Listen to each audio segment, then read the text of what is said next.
Welcome back to the DreamHack Summer Quarterfinals, where next up is the man that is also known as Wonder himself.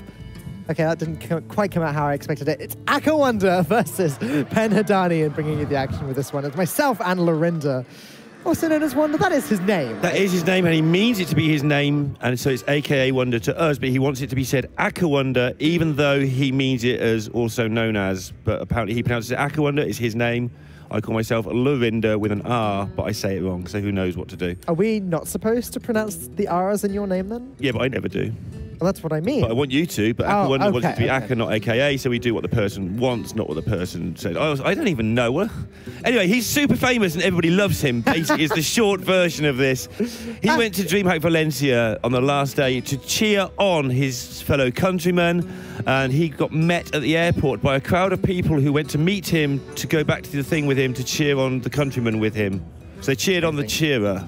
He's that great. Popular. He's great, and he's popular for a reason. He's so emotive. You saw on the clip that was played a little bit earlier today on stream, actually, there was him getting all excited after winning the game with the Kabbalist tome into the fireball, and he does that. He does the roaring with excitement, and he wins games with Cthulhu in Hearthstone Championship Tour events. And he really did win a lot of games with Cthulhu. Everyone said, you can't bring Cthulhu. He put it like 3 decks. Like, right. Hold my beer, here's my Cthulhu. It was the Cthulhu lineup, indeed. Now he's back in the quarterfinals, ready to take home DreamHack Summer. And honestly, I am personally a big fan of Akawonder. He's a big character. He's one of the friendliest guys on the scene. He's actually the first pro player that I actually met at my first event and sort of got to get to know and made me feel a little bit more comfortable in socializing with everyone. And so all in all, I'm a big fan of Akawonder. Yeah, he top 8 at Toronto earlier this year, but that's the only really big result he's had in any time. You have to go back to March last year where he took down the Ognog Championships in America before he really had anything else to note about. Like before that, he won everything, but he has sort of faded very slightly in that time. Yeah. And it will be interesting to see his second top 8 of the year, how he gets on. He wasn't quite able to make the Hearthstone Global Games team last year, but this year he is in the vote, or maybe he's actually the anchor. He's definitely on the list somewhere. But speaking of the Hearthstone Global Games, his opponent, PenhaDani, is also up for the votes this year. He made it into his HCT team last year. He's also been making the rounds himself. And I think this is going to be a tough competition. We are in the quarterfinals. They've made it this far for a reason. Clearly, both players are confident with their lineups at this point. Yeah, PenhaDani played in Oslo as well. He went 5-3 there, which is extremely respectable. Nothing to get you in the top 8. But those sort of results, if you keep knocking those results out, you're going to make a top 16, and then it's anybody's game. As we saw yesterday. Yeah. If you filled in yesterday's bracket, you'd have picked like 2 of these guys to get through. Well, let's take a look at what they've decided to do with their picks and bans as we take a look at their lineups one more time. It's pretty standard by now across the board. Akawonder's Token Druid has been banned, actually, and PenhaDani, it's the Even Warlock that has been banned. So, again, what you kind of expect to see, Druid being a real powerhouse in this tournament. That leaves Akawonder with the Control Mage, which again we're seeing a little bit more of, I think, today as we get into the quarterfinals, and we see that a lot of these players do have it in their lineup. He also has the Quest Warrior and the Even Warlock himself. No Q blocks represented here. Versus PenhaDani, who is playing the Odd Rogue. The Even Warlock has been banned, as I said before. That's Q block on Wonder's side. Oh, sorry, it is Q block on Wonder's side. Just making sure I wasn't going crazy. It's a Q block on Wonder's side. I got them right this time because my tournament organizer actually said, have you written down the right thing for Druid, not T Druid this time? So I made sure I got everything noted down correctly. Well, good spot. But yeah, PenhaDani, Odd Rogue. It's also Token Druid for him. His hasn't been banned, so we will see it in action, which is, that deck is always a joy to cast. It's a very complicated one, actually. And the Shadowwalk Shaman, which we've seen a lot of walks today, actually. I'm looking forward to seeing more of those as we jump into game number 1. Game number 1, it is the Token Druid versus the unbeatable Taunt Warrior. And it's going to be interesting to see what he does with this quest in the this last 16 game, which he won against Zorkthar. Zorkthar was 2-0 up. And against the Token Druid, he threw the quest. And he ended up getting fatigued. Yeah, that is a strange thing. And he knew he should keep it, but he had advice to the contrary, basically. Okay. Well, we've had games like that a few times now. We've had an odd rogue fatiguing a Quest Warrior as well in this tournament, or at least trying to. So I do like the keep of the Quest there. It should be a favored matchup for the Warrior. Cards like Warpath and Brawl do so much work to just destroy everything that the Token Druid puts on the board. Right, so the argument there is basically, if you Warpath and Brawl the Druid stuff away, they can only make 3 or 4 boards at all over the course of the game. So you want to mulligan everything you've got to get those cards to make sure they don't sneakily go turn 4 some stuff, turn 5 kill you or whatever. But the problem is, if you're questioning, say, the bottom 6 or 7 cards, the Warrior has so little damage output and so much card draw, it actually ends up just not being able to kill the opponent. It can kill all their things, and then it just doesn't have anything, and Malfurion just does better work than Armor Up. It's the short version. I think Malfurion is actually, strangely enough, one of the strongest cards in this deck in a lot of the matchups, especially in the mirror.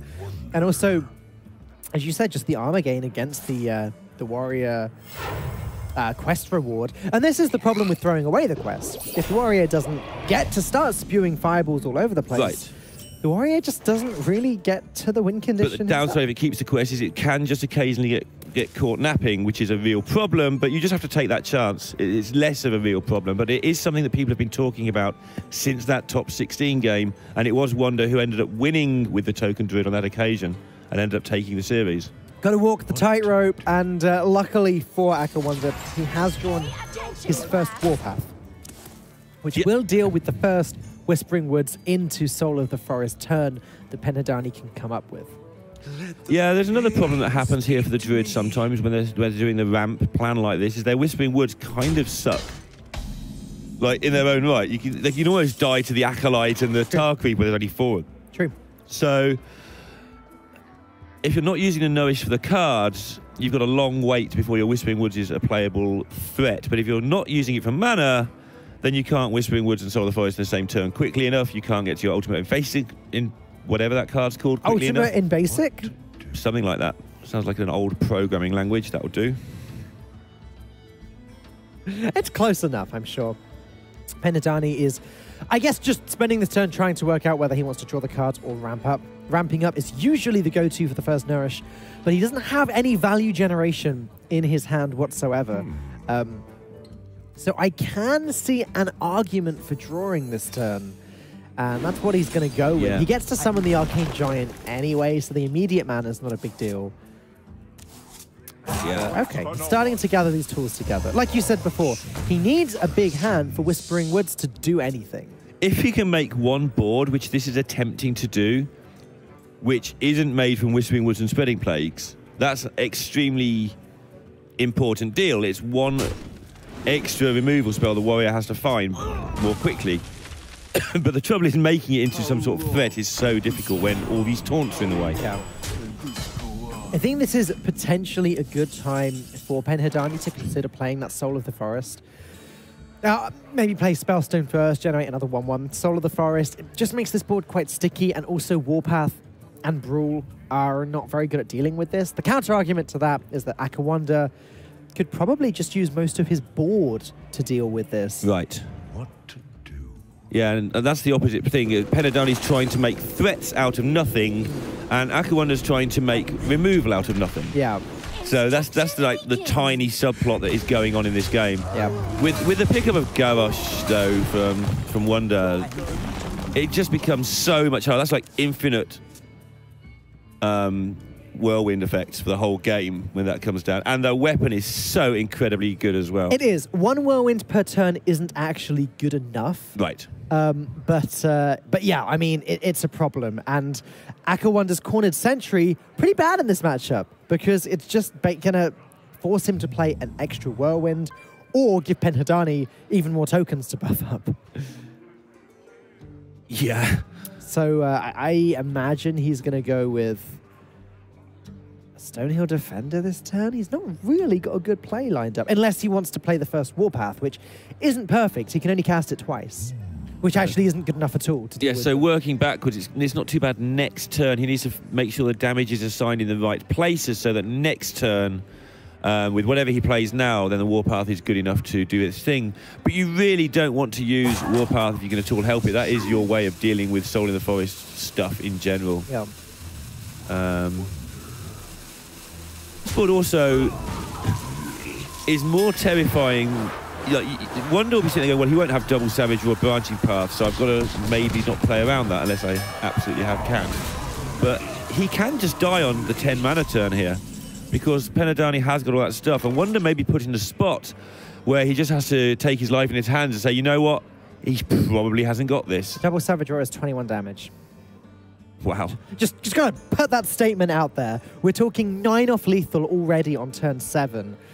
But 9 off lethal is not the same as actually having lethal. It kind of is with branching paths if they can't remove the second lot, but yeah. That's true. I mean, he can go Savage Roar, branching paths instead of the double Savage Roar. It's a little bit less damage because the face doesn't get the extra 2 attack. But long run, that probably ends up being better. Path of the Wild is very strong as well. Sort of plays around Warpath. It means that the Warpath wouldn't be able to deal with the last Soul of the Forest that comes from the Death Rattle. It's not ideal, though. It's not ideal, but it's certainly nice and tricksy. It's keeping a minion at all when you've done this much damage to your opponent's actually a massive deal. You've got Savage Roar and Branching Paths again for next turn. 1 minion's a lot of minions when you're hitting for +4. Yeah. Oh. Akawonder very much on the defensive here. Yeah, I think he's trying to work out how greedy he can be. Thinking maybe Cornered Sentry Triwhisker. If he had a better use for the Warpath, if he did that, I think it'd be at least worthy of a look. But yeah. He... if he had Garrosh out already, for example, Cornered Sentry Triwhisker hero power to clear them would be ideal, but it looks like he is just going to have to go with the Warpaths. Yeah. It's gonna, like I said before, it's going to clear everything up except for the 2-1 that remains that is just summoned right now. Yeah, he's not going to be too depressed about this. It's not too bad. It's not too bad. But PenhaDani is getting to the situation where he now knows that Wonder is in trouble. Just to point out here, if PenhaDani had the mana to play Swipe in addition to the Branching Paths and Savage Roar, that would be lethal. Yeah, he's so close. He is so close. And given that we've just seen Warpath used up and Brawl already used up, PenhaDani could just go all in here with Whispering Woods. I mean, turn 7's a much better turn to do it than turn 8 because of Garrosh. But that's easy for me to say. I'm sitting here looking at a Garrosh and 6 mana crystals. I mean, even with Garrosh, he won't be able to hero power the time he plays it. Yeah, he'll get the weapon, which is great in itself, but... So PenhaDani taking the guaranteed damage. He's not even doing that. He's just trying to find more stuff, actually, to power this Whispering Woods. Yeah, just go ahead. So he's going to play them. Okay, I like it. That's gutsy. It's easy for us to make this play because we can see the hands, but he's set up a situation here of a very weak board that should die, and we can see that board's not going to die. It is, however, probably not going to get lethal because there is that Dry Whisker plus the shield block if wanted, plus other options as well. Yeah, Cornered Sentry suddenly isn't looking as horrible, just giving his opponent 1/1/1. Yeah, and having to use the Branching Path to set this up was kind of not advancing as much as it could have. Because you're making Whispering Woods better, but you're taking away one of your cards that buffs them. But as you said, Akawonder has so much armor gain potential here with the Dry Whisker. That would be 12 armor if just played now. Shield block would be another 5. That's 17 in addition to the 11 health he already has. That's 28 potential total health. That's a lot. But these go through you so quickly.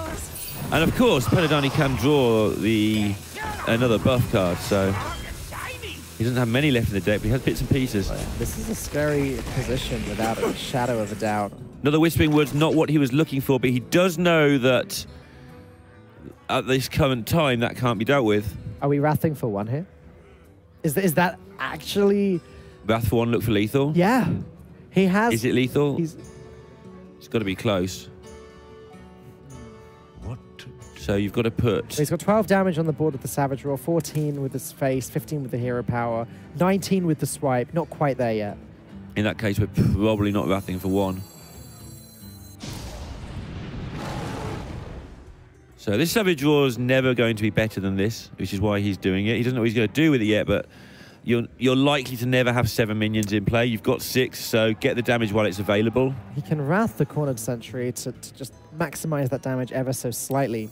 Yeah, and also next turn's damage by keeping more things on the board. Oh, sure, he's clearing it. So this is where the game is... Having a timer is important. PenhaDani ended up wrathing in the middle of that turn when there were other ways to play it. Oopsie, yeah. But the thing is, he still made the decision, okay, just because it's the wrong ordering, I've got to this point in the turn, I've now seen a better line. It's good to not sit there and go, oh no, I'm going to look a bit silly drawing last. You've got to still go with the best play from the position you've got into. It's not quite as clear-cut as this, Neil, because of mana restrictions, but I'm looking at Akawander's health. He has 6 health. I'm looking at PenhaDani's hand.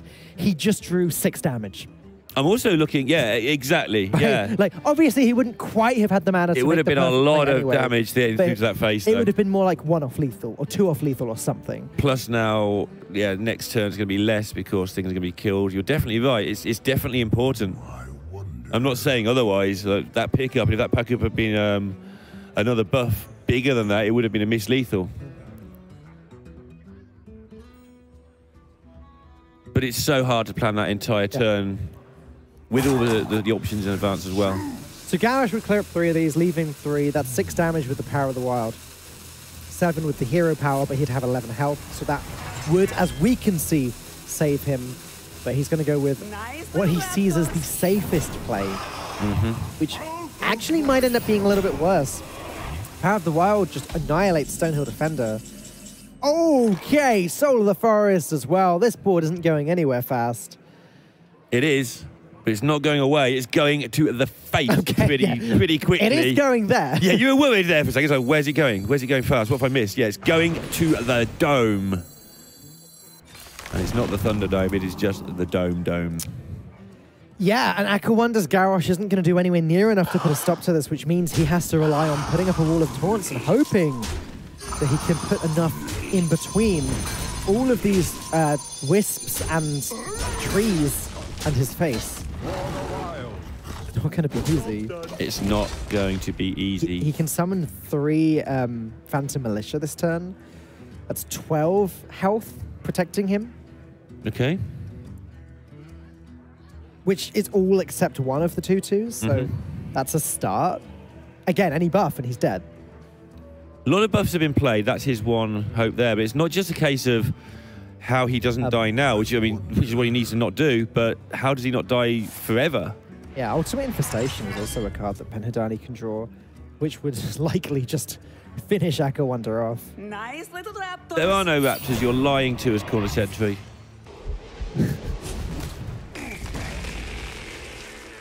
Aka just going to clear as much of this board as possible. Yep. Hanging on for dear life. Left 4 attack damage on the board, so this does just about play around Ultimate Infestation as well. That's a branching path, though. And a Spellstone as well, so 1 Wisp plus the Spellstone finishes us off, then 4, 8, 12, 16 damage. That is much more damage than is required to finish this game, and PenhaDani takes the win. Yeah, and you can see how much that means to him. That is such a massive reversal on the percentages. It's not just a 1-0 win. That is a 1-0 win where you're starting the game losing by 0.85 to 0.15 because that's your percent chance of winning roughly. Yep. And you've turned that into a 1-0. That is fantastic for him. He's not just excited because he's 1-0 up. He's excited because he has just reversed the odds. And also, he's hardly ever been on stage in the screens. It's nice to get that win under your belt and like, yes, I'm not going to get swept. It's part of that emotion. Again, lots of gameplay experience behind him. We mentioned before he was involved in the Hearthstone Global Games last year. Yes. Which shows that even back then he was popular in his country. He had a lot of experience to get there. And he's hungry for more. He is hungry for more. Thank you for the very subtle nod telling me that he's from Hungary. Appreciate that, Neil.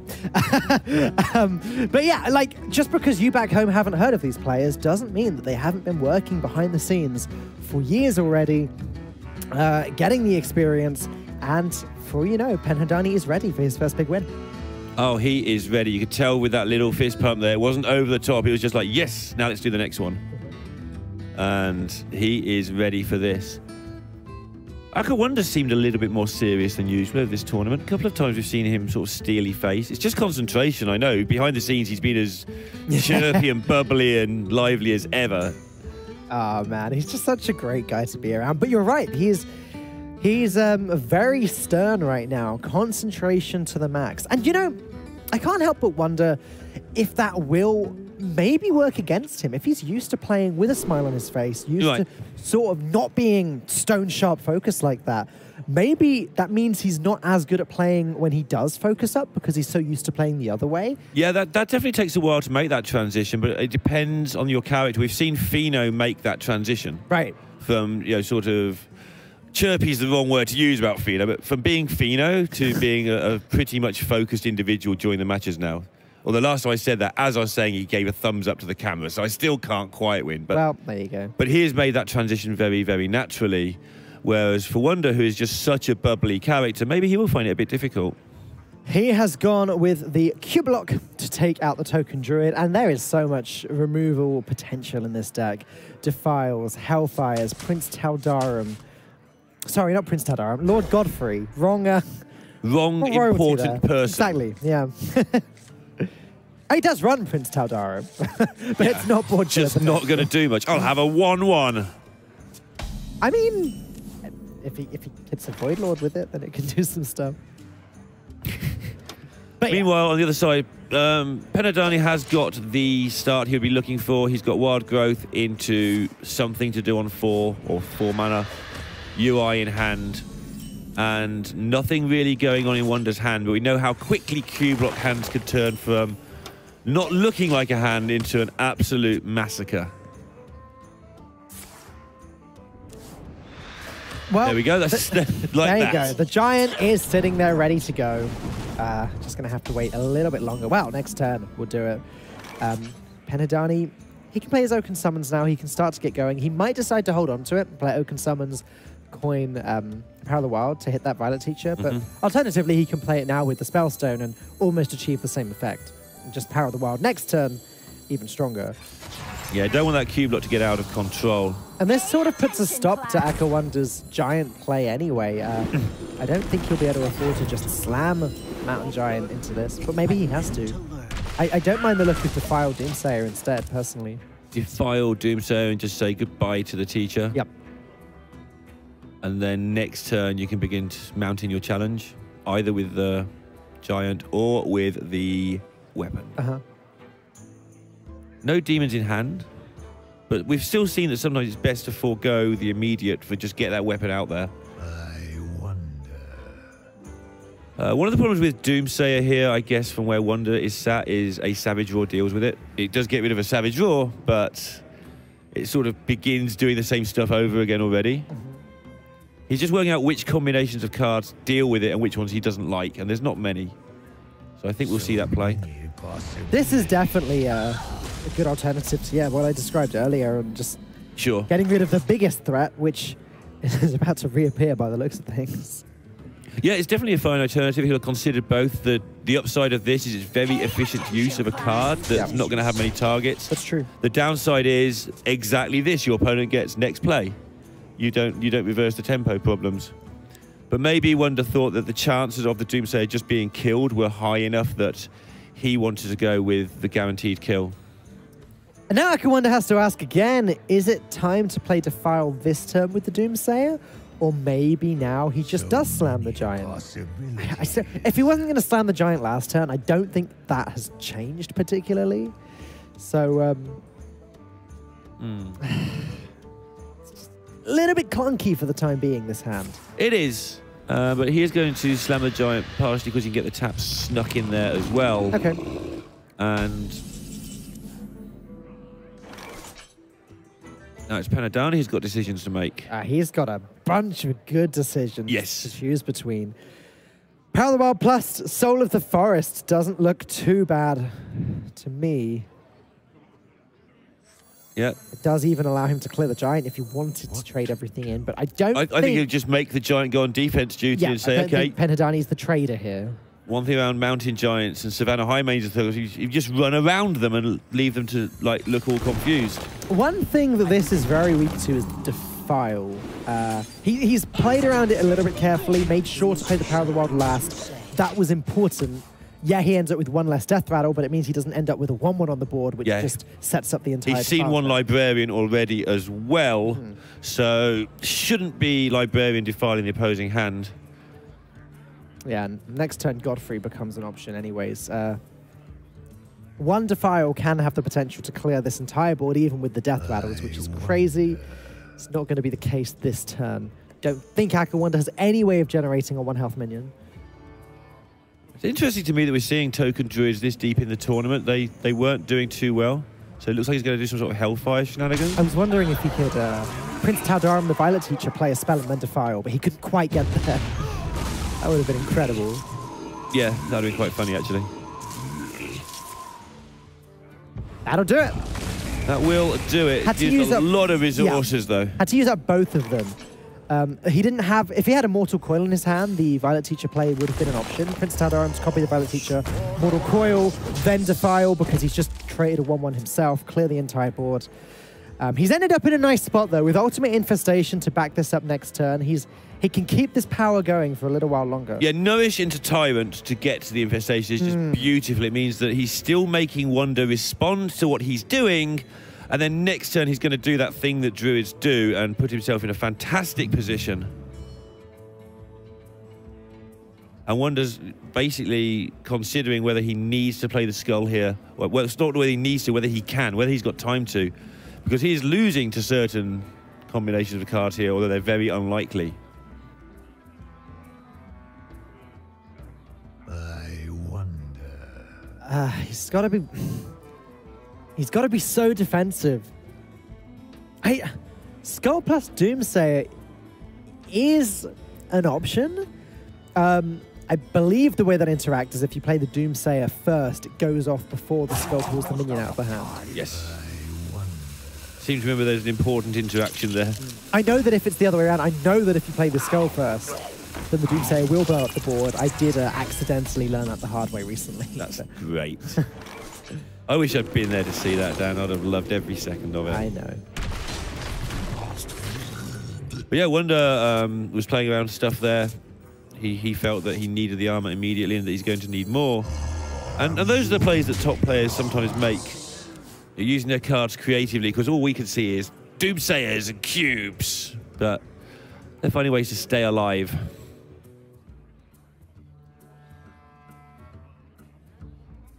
Especially we've got a Spirit Singer there saying, hey, save me for the cube. It makes it a much tougher play to make. These health totals are not pleasant for Akawonder. They are decidedly unpleasant, it's got to be said. Even 1 or 2 minions is making this board into a massive threat. Okay, so Spirit Singer Umbra into Prince Taldarum to copy the cube. The cube would go off immediately, summoning the 2 plated beetles, and then both of those death rattles would go off immediately. That would be one way that Akawonder can gain some mass health, but it doesn't put a stop to the pressure on the board. I'm sure that's a play he'll have spotted, though. I think it might have been even the play he had in mind when he made last turn. Right, yeah. He can he could trade into one of the Arcane Tyrants, but that still leaves 9 attack on the board. He's going for it. He's got to the rope and hasn't found an improvement to what he'd already seen. So now he's got to do that before he ends up doing nothing at all. This is a crazy interaction, by the way. It's really quite nuts. The fact that he gets 4 more plated beetles later as well. Unfortunately, if there is a later, which there is not. There's definitely no later here. Branching Pass and Swipe is plenty of damage. PenhaDani going to go 2-0 against Akawonder in this vital quarterfinals series. Akawonder just cannot put a stop to this tokeny pressure. He was 2-0 down in the top 16 and got through, though, so has come from behind to do it before. Can he do it again? It's up to the Mage. It's up to Control Mage, which shouldn't be too bad a matchup. I guess the problem is you can only clear the board once per turn, and the death rattles cause a bit of an issue there. Yeah, we saw Hunter Ace approach this as the Mage one of the days at least, and he was on the coin and kept the coin. And we saw how much that helped because Blizzard plus coin means you've still got 5 drops available with Dragon's Fury. Because the downside is you need to clear. It might feel at home like, hey, this is easy. You just kill things with your mate. But the problem is you have to clear twice in a turn. So if you can get the coin and keep the coin for your Blizzard, it opens up so many of your 5-mana clears to go alongside Blizzard. Otherwise, you've got to double Dragon's Fury, and then you haven't got a Dragon's Fury anymore. And actually, in the Hunter Ace game, we'll never find out how great it was because his opponent made a mistake and blew up some abominations in the wrong order.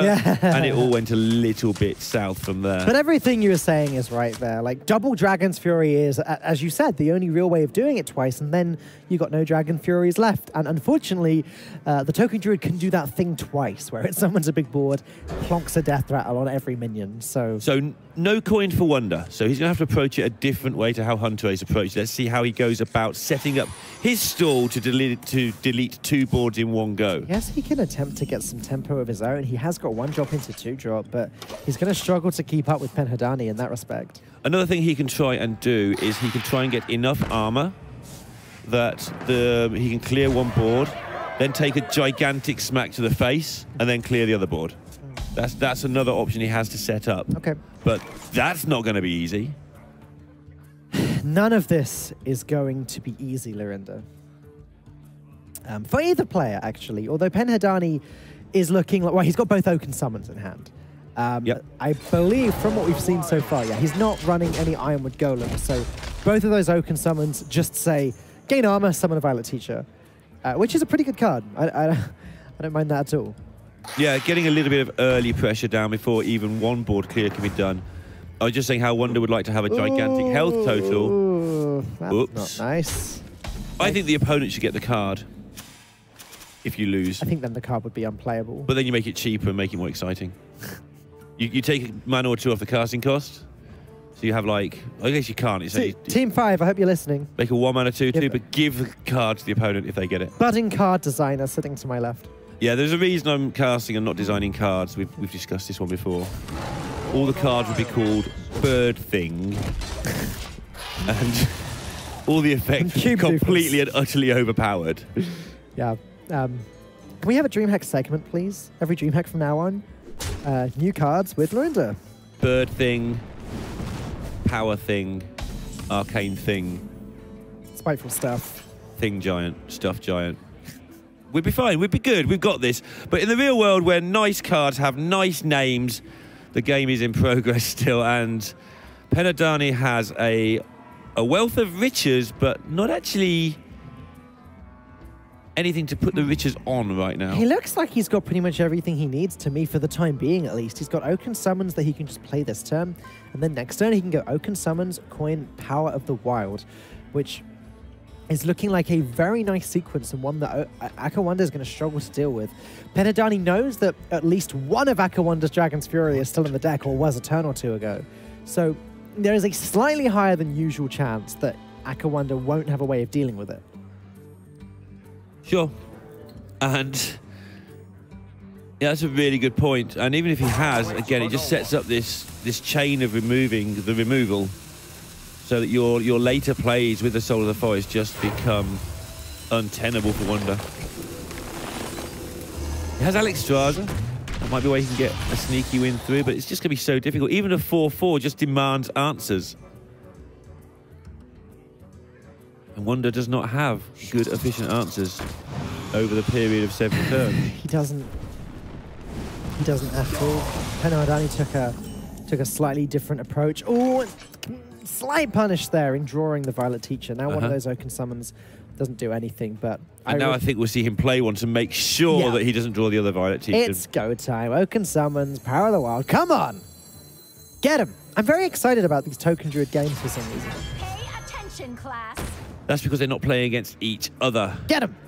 Yeah, that's true.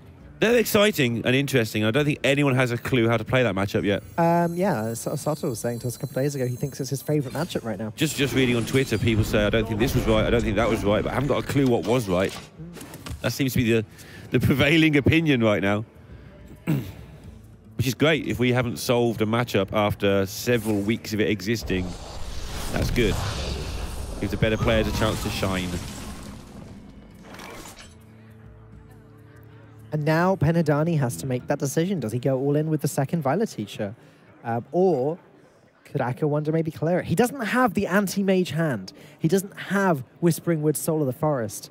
That's a bit of an issue. He needs to draw Ultimate Infestation so that he can get these cards, or even another Nourish, so that he can get access to these cards as soon as possible. Nourish's, Wraths, Ultimate Infestations, get to those cards and start applying the pressure. The good news is there's no hurry to apply the pressure. But Jaina at least makes things irritating if PenhaDani takes too long here.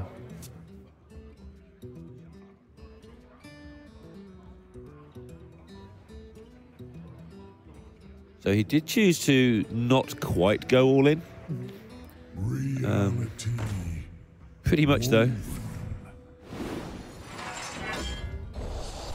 And yeah, Wonder taking the opportunity to just get that sneaky bit of armor, not being overly greedy with the armor, figuring that just a bit is better than none. Get himself over the 30 again. Arguably the only unplayable card in the deck gets drawn on turn 9, as Wild Growth is 2 mana, do nothing right now. Yeah, turn 9 Wild Growth is just something that's plagued my life. Unlike Plague, which never shows up when I need it. Nor when PenhaDani needs it, by the looks of things. He's had a very good run with this Token Druid deck so far, but he's moments away, I think, from Akawonder getting over that edge. He can play Frostlit Jaina on turn 9. He can play Sindragosa right now if he wants to Dragon, but nope. Skulking Geist, get rid of those remaining Spellstones. Do we think that's right? This rather than... Do we think it's right when your opponent has a potentially bad hand to get rid of their bad cards? Thinning out the deck. Right, I was wondering that myself. Potentially getting Ultimate Infestation that much closer to the top. I think it's right because he still has to actually kill PenhaDani. Yeah. And he needed to just put something on the board. I wouldn't have minded Sindragosa, though. Yeah. Look at Dragon down. I guess that's weaker to Spreading Plague. It is. Actually. Definitely weaker to Spreading Plague, but... Yeah, I think it's right. But it's definitely a consideration that this card might have been not Ultimate Infestation. It's true. PenhaDani now does have access to it, but not the mana to play it. So this turn is a bit of a bleh. A bit of a bleh indeed, and that again shows that Akawonder's thoughts on the turn were probably correct. Saving the Sindragosa for after he plays Jaina as a, not only because of Spreading Plague, but also as a generator for those vital water elementals. Yep. I mean, Akawonder is now looking like he will be outvaluing, or out-tempoing rather, PenhaDani over the next few turns as he gets Ultimate Infestations back to back. That second one's going to be tough to play. It really is. But might not have to play it, because here comes all the good stuff that he's been waiting for all game. There they are, Whispering Woods, Soul of the Forest. Okay, it's go time. It is indeed, and Akawonder for all of the tempo and holding on and bad things that happen to PenhaDani, Akawonder can't really deal with 2 boards of minions right now. And with Branching Paths and Savage Roar and Power of the Wild still in hand for PenhaDani, if a wide board of minions sticks, it is going to kill somebody. Yeah. Somebody is going to be killed in this game. At the end of this game. But if it doesn't kill them outright, obviously then you can kill it over 2 turns, which is what we were talking about earlier with the armor and the health gain. Akawonder, I guess. So, okay, so the obvious play is Sindragosa ping a 0-1. So what is he thinking instead of that? Because he could also trade the Water Elemental in and freeze the Ghoul. Okay, Baron Geddon. Yeah. So the argument to not play this is because you could play this after a board full of tokens gets summoned, but then again, you only get to clear it once. So I guess preemptively playing this means PenhaDani can either summon his board full of tokens or clear Baron Geddon. He probably can't do both. Yep. I like this. Yeah, like you say, it's preemptively clear the board, so that is one way of getting 2 clears in 1 turn, is put one of them out there early. It's your only chance you get to use this Geddon. But it seems like a very tasty use indeed. What is PenhaDani going to do about it? The only way he can clear it is by casting Ultimate Infestation. Something tells me that's not the correct play this turn. And yes, the number 10, displaying PenhaDani's hand size, is what tells me that. Yeah, I'm just looking at it anyway. because there aren't many ways that Wonder can clear 2 boards in a turn. This is one of them. The other is Double Dragon's Fury. Yeah. Are you considering that Ultimate Infestation may be correct then? Maybe not immediately, but it feels so bad burning 5 I think you have to cards. actually look at it. I believe he would have spent time looking at that, even though it obviously seems ridiculous. Because you can't proceed with your plan until the Geddon's gone. So whatever you do this turn, this seems to be the plan, is do it the slow road. He had the armor. He was able to face tank. You have to make a plan for killing Baron Geddon, because you cannot proceed until you've killed it.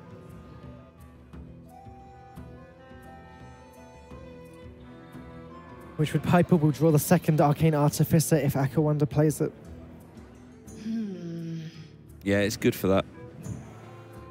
I think Piper is a card we'll see more of as card expansions get bigger. Yeah. When there becomes a dominating 1-drop that you really need on turn 7 for some reason. Like Artificer, but... Like Glacier Shard as well. Yeah, that sort of thing. Or maybe in decks that where Doomsayer is important later for some reason. Maybe Stubborn Gastropod.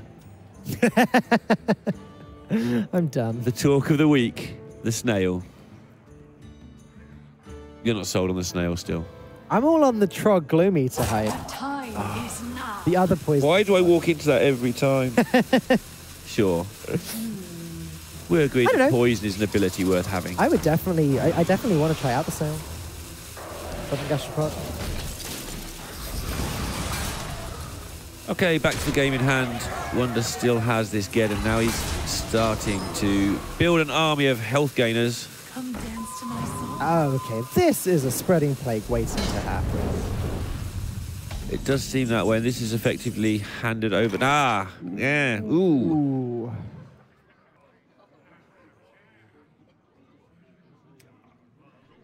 So he can't play Spreading Plague and Soul of the Forest because he can't deal with the Baron Geddon. He actually can't deal with the Baron Geddon. He just can't deal with Baron Geddon without cycling the Wild Growth and hitting a thing. So I think he has to play the Spreading Plague. With that in mind, though, are you ever Solar Foresting that Spreading Plague? I'm not sure. That's what he's working out, because if he's not going to, then you're Wild Growthing to try and find a way to deal with this silly Geddon man. Okay, hang on. Soul of the Forest. Sorry, Spreading Plague. How does Akawonder actually deal with those? Flame Strike deals 4 damage to all of them. They still all have 1 health. So then I guess ping, trade, Baron Geddon. Yeah, it still deals with most of the board. Yeah. Death is eternal.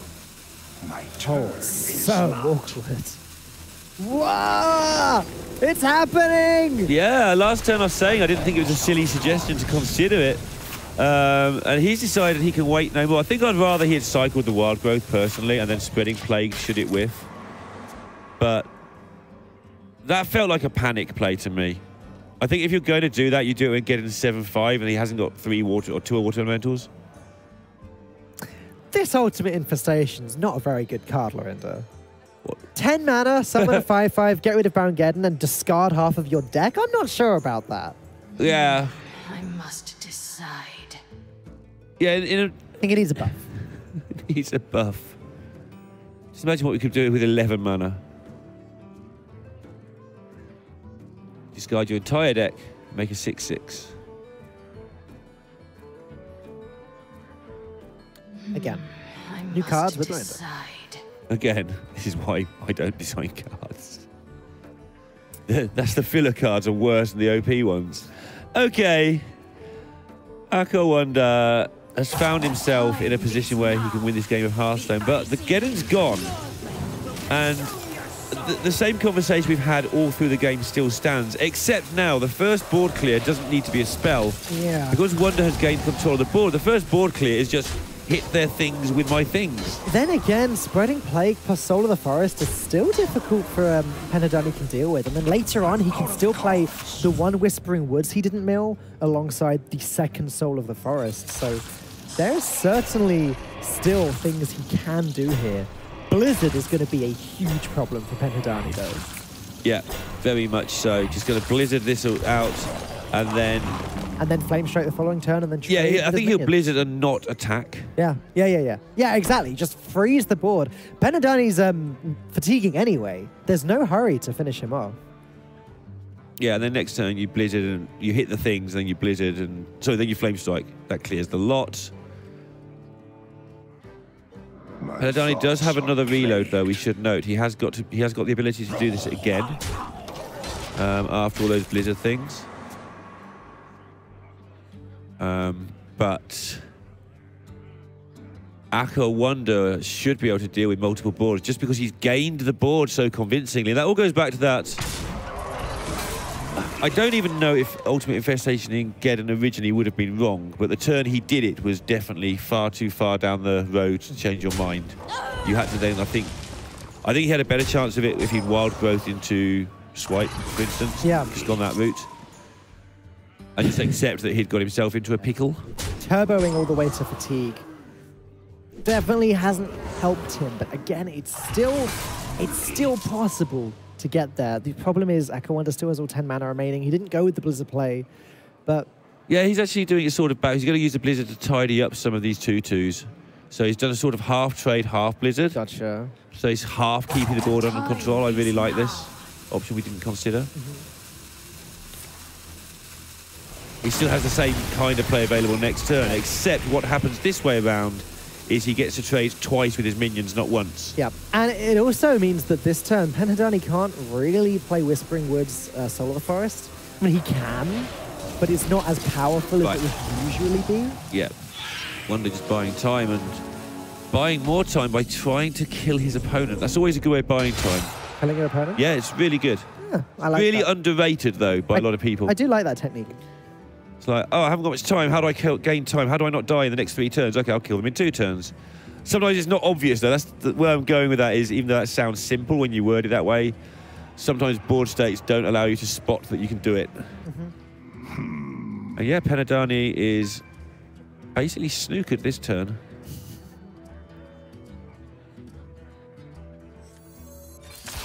Spinning Plague. 1/5 minions, the best minions in his deck a lot of the time. He's just sticking it all out there, I think. Soul of the Forest just isn't doing all that much at the moment. He's just got to get his board into a position where it can contest Akawonder's board. And still, he's got Whispering Woods, Soul of the Forest to play if this board does get dealt with.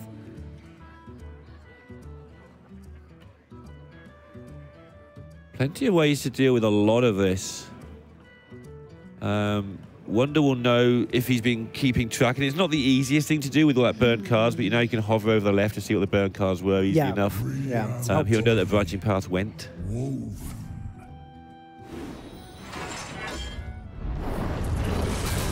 Of course, he can freeze things here as well, so he's not going to die next turn.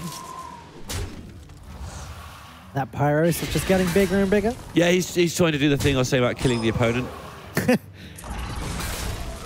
It is worth giving that a go. Not to mention... I've never really tried it. Akawonder still has 37 health. Yeah. And PenhaDani only has Savage Roar and Branching Path. This is the end of the road for the Token Druid, which has blazed through the 2 difficult matchups and then lost arguably the easier matchup. But either way, PenhaDani's still not going to be in a horrible spot. But Akawonder, as you said, he reverse swept in the top 16. Can he do it again in the quarterfinals? He'd need to win with his mage against Odd Rogue. Okay, doable. And Keleseth Wok. And Keleseth Wok. I don't know what we're going to call the 2 Shudder Woks, but they're so different, I think we need 2 names for them now. Kelawok. Kelawok. And what's the other one? Drawwok. Oh, that's the other caster. Cycle Wok. Draw. Ah,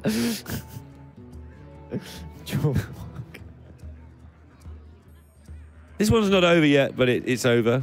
Wonder's just going to play one more decent-looking turn where he doesn't die. Oh, there's just no way that PenhaDani ever gets the damage in here. Yeah, he can afford to set up a 2-turn clear, can Wonder, as long as he's just a little bit careful. The reason he's taking his time is because he's got to make sure that the maximum damage he takes doesn't kill him over 2 turns, and he's also probably having to just double-check that he's not forgotten how many Savage Roars and Branching Paths are left. He's probably trying to actually work out what's in the hand. Just trade in 3 minions, ping the other, and then Dragon's Fury. It leaves so little left on PenhaDani's side of the board that he should be never dying here.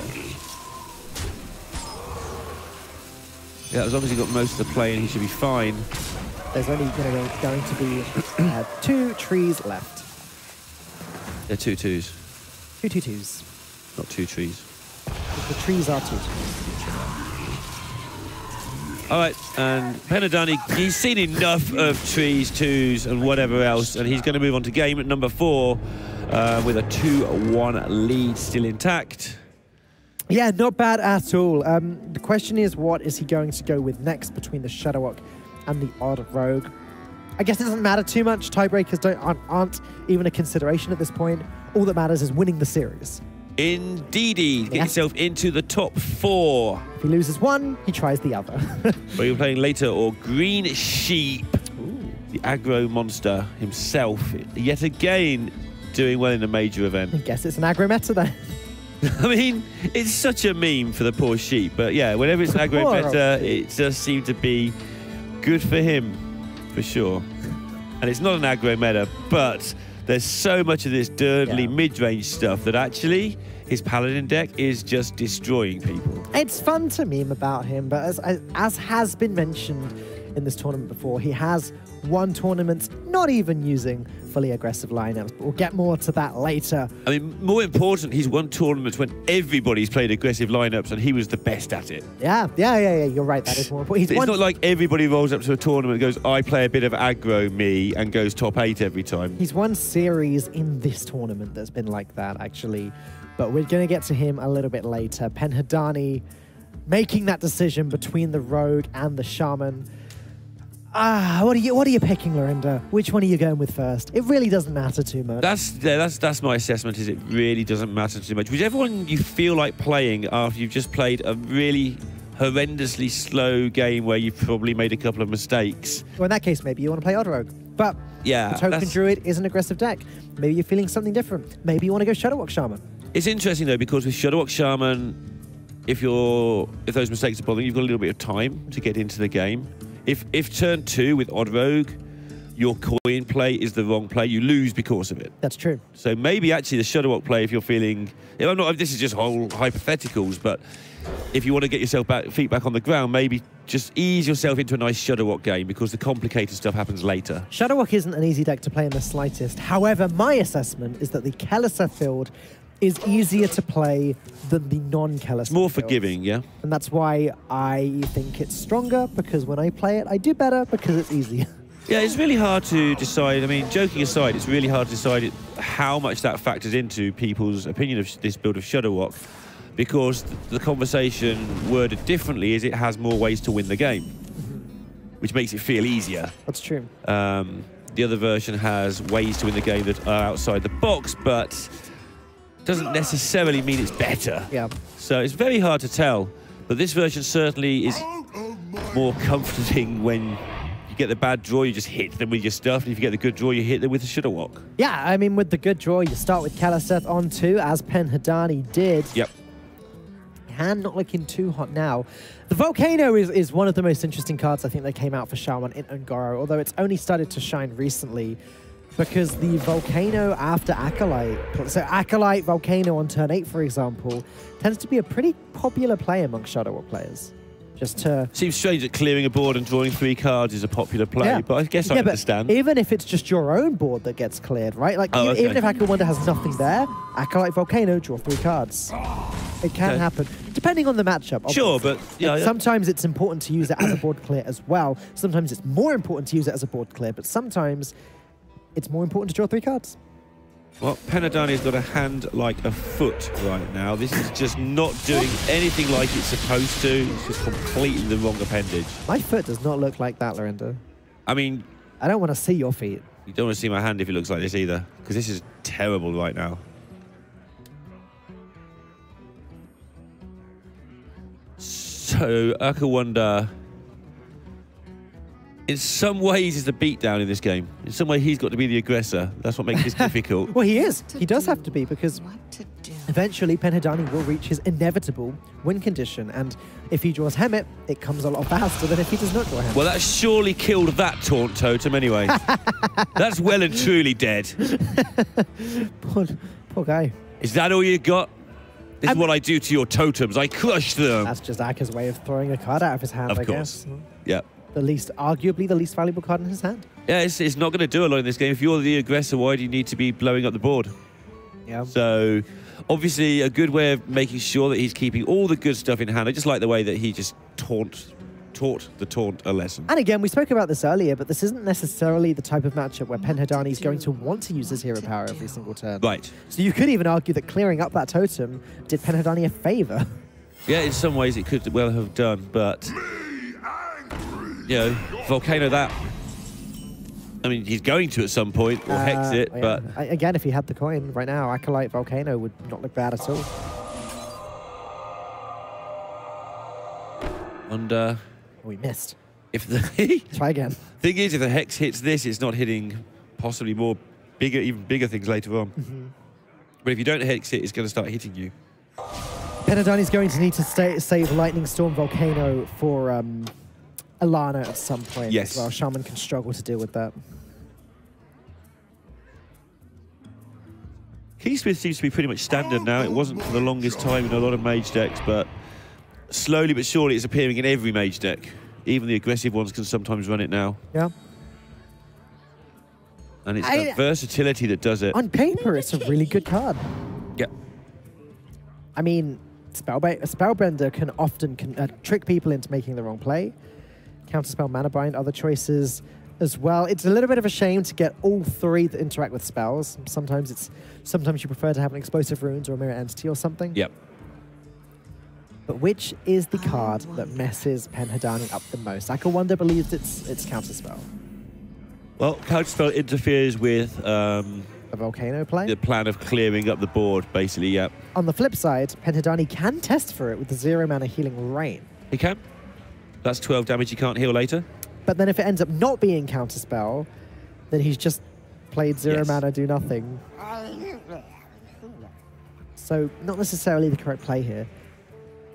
This is also one of those matchups where I don't think Hagatha's too helpful. And this is, by the way, the kind of power of the Keysmith that people miss. Yeah. The open deck list, which secret has he played? Let's look down the list. Oh, I don't know. It's still a secret.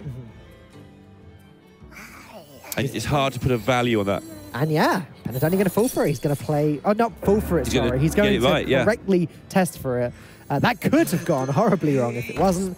It works out, though, and the Acolyte Volcano play goes ahead as planned. And you see why people like this play so much. Nice full hand of good stuff, but the only downside is it does hand back to your opponent the initiative, and your opponent has a Cindergoza lurking. And this time he's much more happy to slam it on 8 because he hasn't got Jaina in his hand. So there's no point sitting there forever waiting for Jaina. You can only wait so long, usually until turn 9. There's the boy. The boy. Cards are used very much like cards with Dr. J and Austin. It's like, Shudderwalks, yeah! Look, I do like Shadowwalk, okay? I'm not going to hide it. Just because Dr. J got there first with his love of the walk. And yeah, maybe he made Shadowwalk his Twitter profile picture and everything. But I have a quiet, but still true admiration of the card. Shudderwalks, yeah! Okay. That sums up both casts. And I can't disagree with people having... Even Kora's dancing along to the Shudderwalks, yeah, now. So, seems like we've got Shudderwalks everywhere. But yeah, I mean, I've been impressed by how we saw Fairley playing Shudderwalk incredibly carefully earlier, getting 3 wins from 3 lost positions. Yeah. That was really So the deck is definitely fascinating to watch. Yeah.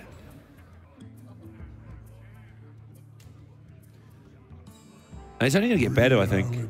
Like, Yeah, I any agree. battle cry at all gets released that does anything at all, and it goes in Shudderwalk deck.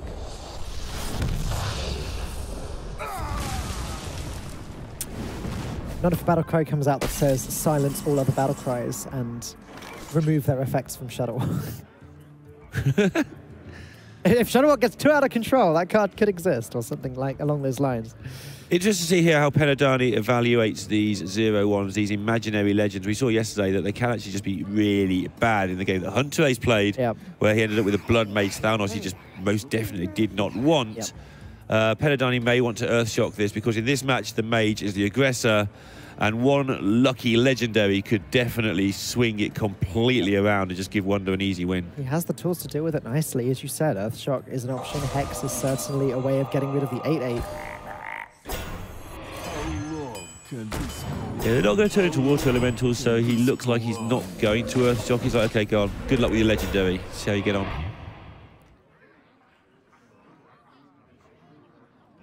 Well, Artificer into Flame Strike looks too good to be true.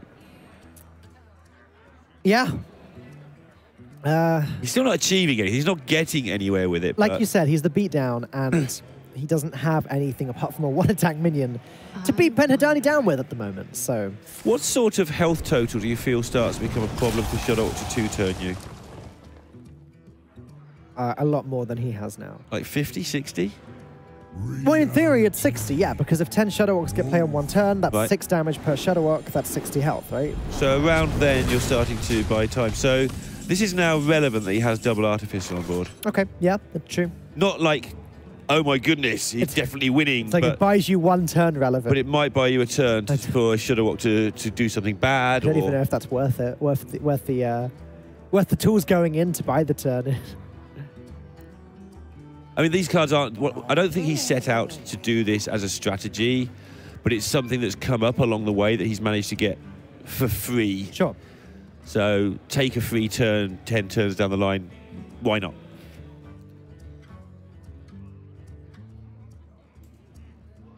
So PenhaDani has to consider whether or not he wants to remove these Artificers, or whether he is okay to leave them there. Again, Hagatha is an option, but Hagatha is also so much hand clog.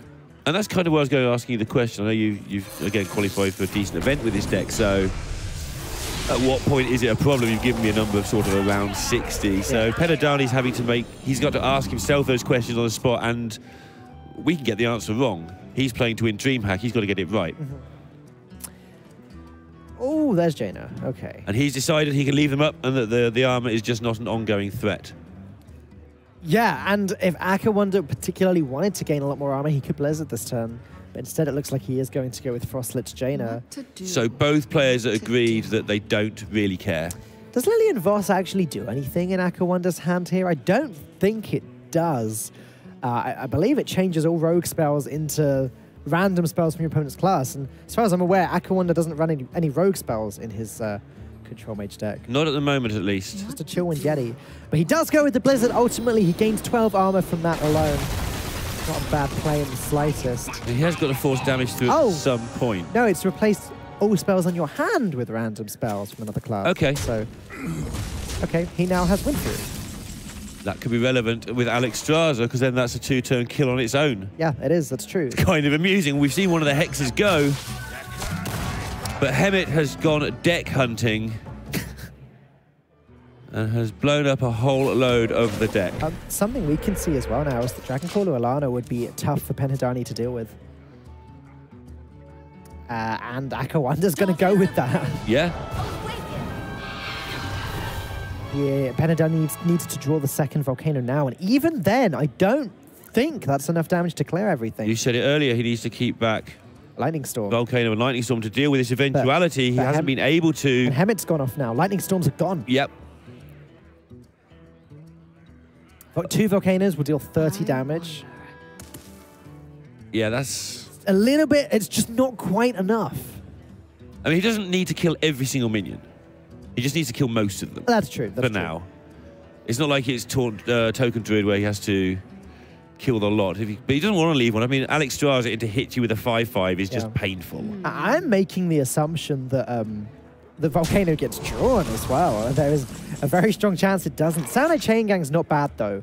PenhaDani can silence one of these 5/5s, put up some taunts in the way, even play Zola the Gorgon to get another freeze or put some more taunts up. Yeah, the interesting thing is the more big stuff he plays, the worse Volcano gets in some regards. But yeah, this 0-1 Frog is really irritating right now. But Volcano, obviously on its own, nowhere near doing enough. Like you said, taunts and freezers. Like you said in our previous cast, like these shaman, they make these frogs, they get in the shaman's way, the shaman complains about the frogs. Yeah, that's basically it. and Hagatha's going to be the solution. It gets past the Frog. Hemmet can now make a more reasonable trade. And Free's still going to do its thing. But that Wind Fury card is looking I mean, Alex solid. Straza this turn, Wind Fury the turn after is a thing right now. Yeah. Yeah, it is.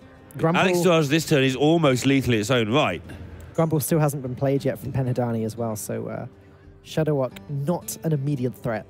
Yeah, I feel like Alex Yu hits you for 14 is just too tasty to pass on. It's not a bad turn. With Wind Fury in hand. Remember, that didn't even come from natural sources, so PenhaDani's just got no idea. It was just replaced for a random spell. It's like, thanks, Lilium. So PenhaDani really, even though he doesn't fully know it, he needs to clear this entire board, or he is done for. And actually, Volcano should do the trick this time. It does, yeah. The Glacier Shard into Alex Straza, then Volcano will deal with everything. He does have Healing Rain to stabilize. He's not in too much trouble just yet. And there is Grumble. Again, Hemmet has been played, so there's only 3 or 4 cards left in PenhaDani's deck anyway. Yep.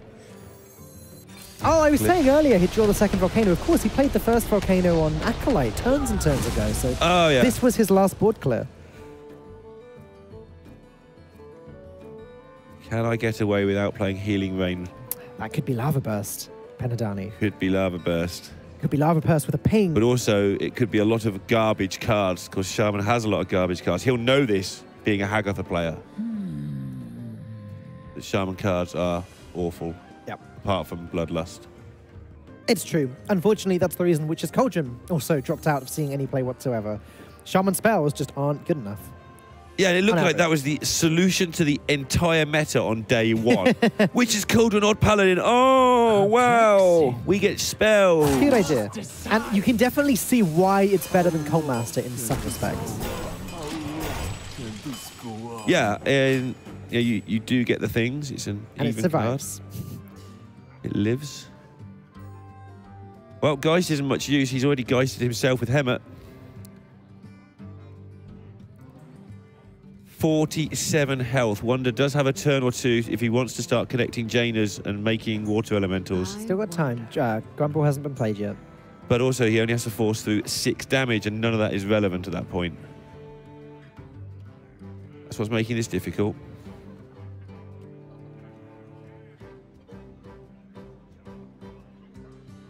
Hungry Essence. That seems to be his instinct. My instinct just seems to be play Jaina. I think whenever I see Frostlich Jaina in a Control Mage's hand, my instinct is to play Frostlich Jaina. But of course, that's because you're normally trying to stabilize. In this one, where he's only got to hit 6 damage. If he can maybe go Raven into Flame Strike, into Etin into your face, that's more efficient than slowly grinding water elementals. But like you say, Jaina is green, and although it's not a creative color, it is definitely a color that works in this spot. Gotta fit that in every cast somewhere, haven't you? Now? Usually, yeah.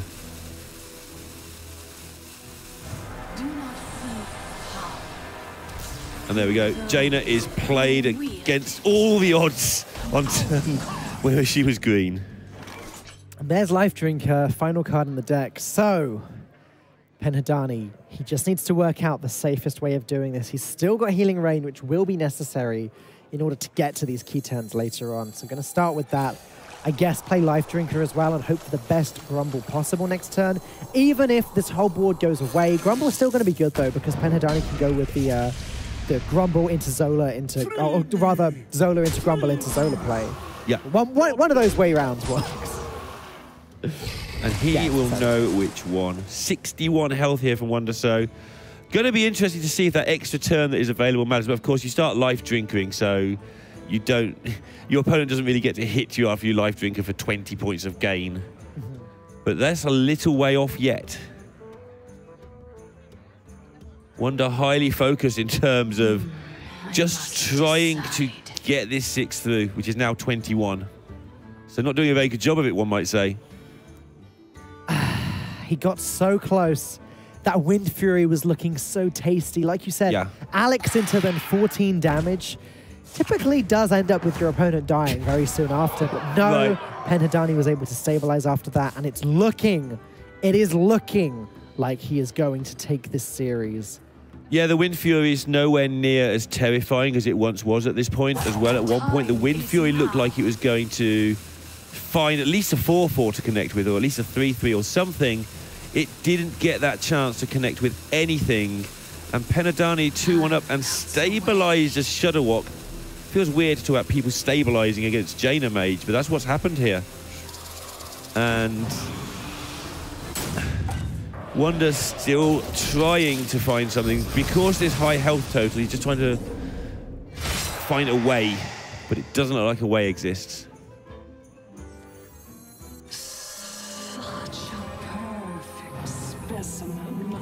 Okay, so going for the maximum non-fail route. That's where the way always exists, I guess.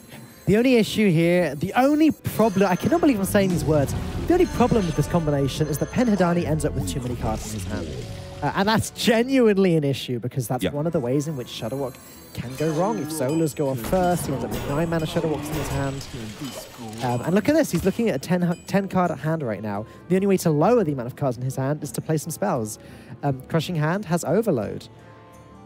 Which in itself is another problem. He doesn't want to summon totems, so 3 mana generate a board full of totems when your minions die. At least he's not drawing any more cards each turn, so that will slow down. That's actually a positive. It's really weird. It's obviously normally a negative, but I even wasn't being sarcastic for once in my little life. But even if things went horribly, horribly wrong, he has 1 mana Zola the Gorgon in his hand. So worst case scenario, and somehow Shudderwock doesn't add any Shudderwocks to the hand, he can then follow up a 9 mana Shudderwock with a 1 mana Zola the Gorgon. Can't see any way that Wonder can just get enough damage through now. He has a plan. Like, he's not just throwing cards out there. He's been on a plan for some time now. I don't know what the plan is. The time is now. I mean, hope the Shudderwock misses. Make sure you're in position to capitalize if it does, is the plan, I guess. And in which case, you just carry on playing general mage principles, which is make water elementals hit people, freeze things. There's that win through. And also, the quicker he applies this damage, the less chance PenhaDani is going to get the perfect hand setup. He may have to play less chain gangs. He may have to play the Shudderwock quicker than he wants. Well, so in theory, it's go time now, but the problem is Shudderwock, if Grumble goes off first, it's Grumble that gets put back in the hand, not Shudderwock. So PenhaDani can't actually just drop Shudderwock this turn with consistent results. It just won't happen. I would imagine one of these hexes gets played this turn, perhaps the second Saronite, maybe even Fork's Lightning, just to lower his hand count. But oh, that's okay, that's good. A 0 mana spell that you can just throw away, perfect. Yeah. Normally you get loads of those, but when you want them, where are they? They're like busters. Yeah. Where's all my totemic mites? I just want to throw them out and do nothing with them. Yeah, exactly that. So yeah, Wonder's nearly forced PenhaDani to speed up there, but PenhaDani's still managing to play all the chain gangs, which is what he wants to do. He does have to go off extremely soon, though. That fatigue is up to 3 next turn, I believe. Yeah, he's got 8 cards in his hand now, so Shudderwock will be much safer. The problem is, with all of the Saronite chain gangs on the board now, again, if Grumble goes off first, then it will be those that get added to the hand, not Shudderwock himself. Right. But whenever Grumble goes off, rather, it would be... if Hagatha goes off first, and then Grumble goes off, then it's fine. It has to be Hagatha, then Saronite, then Grumble, specifically, in that order. Okay. Hagatha needs to blow up these Saronites, Saronite needs to go off to duplicate the Shudderwock, and then Grumble needs to go off adding the Shudderwock to the hand. Bring back Undertaker, I say. Make it big, hit them face. I understand that part. But the real highlight here is that if Grumble goes off before Hagatha does, all of these 2/3 taunts get returned to the hand, hogging up the hand so that the Shudderwocks cannot get returned to the hand. That is where PenhaDani will run into some real issues. He's going to have to, if possible, trade them all into something. I mean, he literally isn't going to have the time soon to do it, but the fatigue is starting to get there. You know, Wonder is still playing a deck with removal spells in it. If he'd had one there, that could have been the end of the game. 3 damage this time. And this is what you were saying, just get rid of everything. And then drop the Shudderwock, and it should be okay. Zola the Gorgon could still cause issues here. But, we'll see. Hagatha went off first, disaster over. Zola went off as well, which means it should just be Grumbles and Saronites left relevant. There's a Grumble, oh no! Okay, all right, calm down. There should still be another. I think we should just, right, instead of PenhaDani and Wonder's face when this is gone, we should have Dan's face in one of these images, because Dan's expressing every battle cry amazingly clearly here with his face. He's got Zola, it's fine. It's not infinite, but it's enough. There's no way Akawonder deals with this right now, unless he draws his second Dragon Fury. Oh, sorry, Doomsayer's on the board. There is so much going on right now, Lorinda. I can't keep up.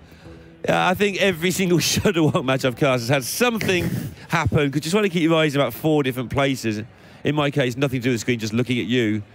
And claws, jaws, biting, scratching. And automobiles. I'm sitting down for a second. It's all too much for Dan. So next turn, PenhaDani is going to take 4. Of course, he'll heal for some with his Shudderwock. And Akawonder not in a position where he can really do much. Notice he's not played the Geist, by the way, since Haggath has been down. Making sure that hand size stays big. Yeah, makes a lot of sense. It would remove the Forked Lightning, which would help PenhaDani, as we can see.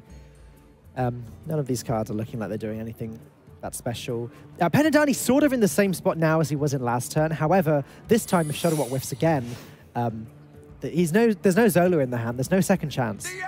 Mana Bind is interesting here because if PenhaDani tries to throw a card away, he will give Akawonder possibly a Spellstone to get some cards back with, or so on. There are things that can go right here for Wonder. Okay, end turn button is still yellow. That's positive. It means that he's got another play this turn. And therefore, there it is. Okay, this time Sour Knight went off just before the Grumble. Health total chipping away. How much is he gaining to? Are we still on just 1 life? We're on 2. We should be on 2 because his deck is empty. So the life drinkers are now only gaining 1 health per turn on top of the fatigue as of next turn. But obviously, Shudderwock's blowing up again. Well, the problem is next turn, in an ideal world, PenhaDani gets to play 10 Shudderwocks and therefore gains 60 health. That's a lot of health. It's also impossible to gain 60 health thanks to the 30 health limit. That's. I mean, you could probably do it in Prix somehow. Complete the quest, go to 40. Then get this guy's toes to bug the game out, go to 80. Something will happen. If Akawonder had a way of removing his own Hungry Etin, summoning the 2-drop for his opponent would actually cause PenhaDani some issues.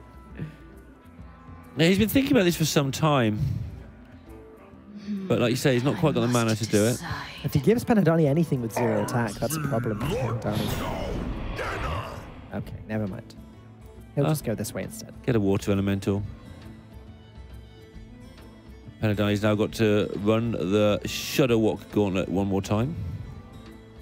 And it should be practically impossible for this to go wrong. He can start with the 1-mana Shudderwock. If that whiffs, he can then play the 9-mana Shudderwock, which, worst case, should return the first Shudderwock to his hand.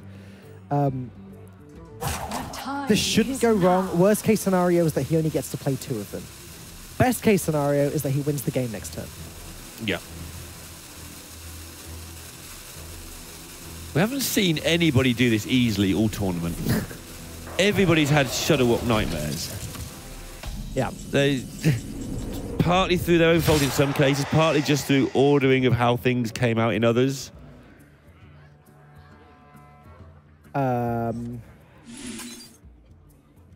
Okay. So he's making space in his hand. Sure. I wonder took Mana Bind in the first case in case ever he made space with a useful spell. Whatever that would be, I don't know. I don't think he particularly had to make the space there. I don't think it affects his game plan for this turn. Just habit, right? He needs Sour Knight to go off before Grumble. There we go. Okay. I wanted that to go first because now you get to do this and there's more of them and then you get to do it again and that should be enough. Well, I'm looking at a maximum 42 damage from the rest of the Shudderwocks this turn, which isn't quite lethal. The rest of the 42 from now, actually. So 43 health. I hope chat is keeping up with these battle cries. There's a lot of them. I've lost count. But I know that chat will have it under control. But you can even count the Shudderwocks if you want, chat. That's probably easier. Every one of these 9-mana Shudderwocks that appears in PenhaDani's hand is a problem. One less chance of getting a Shudderwock in this turn. Okay. Interesting route. It's difficult for Akawonder to deal with this, I guess. Sure. It's a strange game of Hearthstone. These Shadowwalk games are so bizarre. Yeah, I don't know how you play this deck enough to be familiar with all the completely ridiculous things that can happen. I mean, we cast a match an hour or two ago now where people are having like 390 wild pyromancers in their deck for no particular Shadowwalk reason. That was a special case. It was special, all right. That was because of unstable evolution. It was absolutely ridiculous. It was very unstable. Makes me want to play unstable evolution in my deck. Kalento has done in the past. He has indeed. Now I see why. Because I want to kill people with massive wild pyromancers too. This hand size issue is major. It's now pretty clear why some players just try and avoid playing Hagatha at all costs. Yeah, and you always think you can. It won't be you. You'll be fine. I'm not going to be the person who has a Hagatha hand size issues, and it's always you if you try it, because this happens way too often. This is good though. This is including the first Shadowwalk. This is 3 guaranteed Shadowwalks this turn. That's 24 damage, 6 per Shadowwalk. DPS, damage per Shadowwalk, is 6th right now. Getting pretty close. Well, he's not actually. He's still only just got rid of all that armor after about 4 turns of Shadowwalking. Oh, he's getting close. Again, Zola the Gorgon just seems to keep it just seems to be the card that goes off before Grumble each time. Stop! 9 mana after 9 mana Shadowwalks clogging up PenhaDani's hand. If it weren't for the fact he was in fatigue, it wouldn't be as much of an issue, but he is on the clock here. It makes so much noise! What? I don't know. Nah, that can't be right. What? Now Grumble is going to be returning totems to the hand. And Zola is going to be putting totems in the hand. I mean, what he's trying to do is not gain all the health in one turn or something, so that fatigue something, but... Well, he should be gaining infinite health over time anyway. Right. Like, it's not like he's going to randomly run out of Shadowwalk. Exactly. I'm not sure about this. Now he...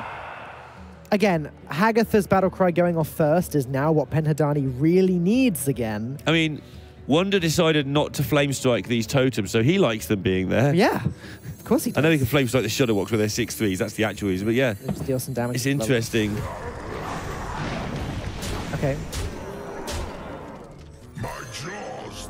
They've all been put back in the hand. That's not a good sign. Hand full of totems. That's not a good sign at all. Shadowwalk got destroyed. The totems got added to the hand. This is why I really wasn't sure about that card being played last turn. But now he's got 2 healing totems, Dan. Oh, great. Awesome. Now he can heal the Shadowwalk. And that's 2 more random spells being added to his hand as well. This is getting a bit silly. Getting? Every time someone plays Shadowwalk, incredibly silly things happen. There we go. Now I'm out of Flame Strike range. Well, that is a very good point. So Akawonder needs to draw Dragon Fury. I don't even know if there's any targets for Dragon Fury. What's happening, Dan? Help. I'm almost out Yeah, there won't be of enough cards for Dragon Fury. In fact, I think Dragon Fury is the bottom card in his deck. The 6/5 Shadowwalks are going to survive the Flame Strikes and probably deliver lethal. Yeah, well, I've gone beyond using words other than probably and maybe in Shadowwalk. No, that is it. The game is over. PenhaDani has lethal 100% of the time this turn. But that was that was strange. Either way, PenhaDani takes the series rather convincingly, I think, with Shadowwalk Shaman at the end of the day. Akawonder once again loses in the top 8 spot. Unfortunately, will be going home, but still some healthy HC points added to his total. He cannot be disappointed with his performance here. Yeah, he's trying to work out what on earth just happened, just like I am. Look at his face. I don't think I've ever seen somebody play 2 healing totems into a board of 6/5, 3 Shadowwalks to stop Flame Strike from going off. And I don't think Akawonder ever has either. He's not quite sure where he is.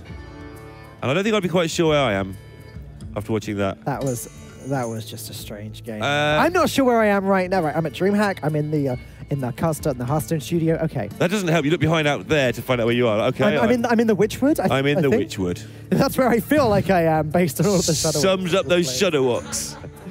Yeah.